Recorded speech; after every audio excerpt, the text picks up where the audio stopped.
വിമാനങ്ങളും ഗൂഗിൾ മാപ്പും അടക്കമുള്ള ആധുനിക യാത്രാ സൗകര്യങ്ങൾ അപ്രാപ്യമായ കാലത്ത് കരയും കടലും താണ്ടി 29 വർഷത്തോളം രാജ്യങ്ങളുടെ അതിർവരമ്പുകൾക്കപ്പുറത്ത് സഞ്ചരിച്ച ഒരു അത്ഭുത സഞ്ചാരിയായിരുന്നു ഇബ്നു ബത്തൂത്ത എന്ന മുഹമ്മദ് ബിൻ അബ്ദുള്ള അല്ലവാത്തി.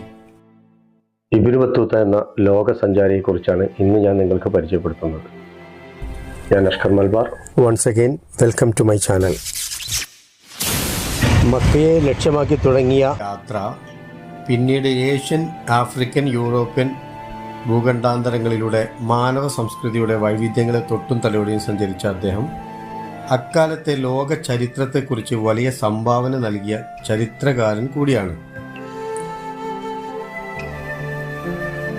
1304 ഫെബ്രുവരി 24 മൊറോക്കോയിലെ ടാൻജിയാറിൽ ജനിച്ച ഇദ്ദേഹം ടാൻജിയാറിൻ്റെ ന്യായാധിപനും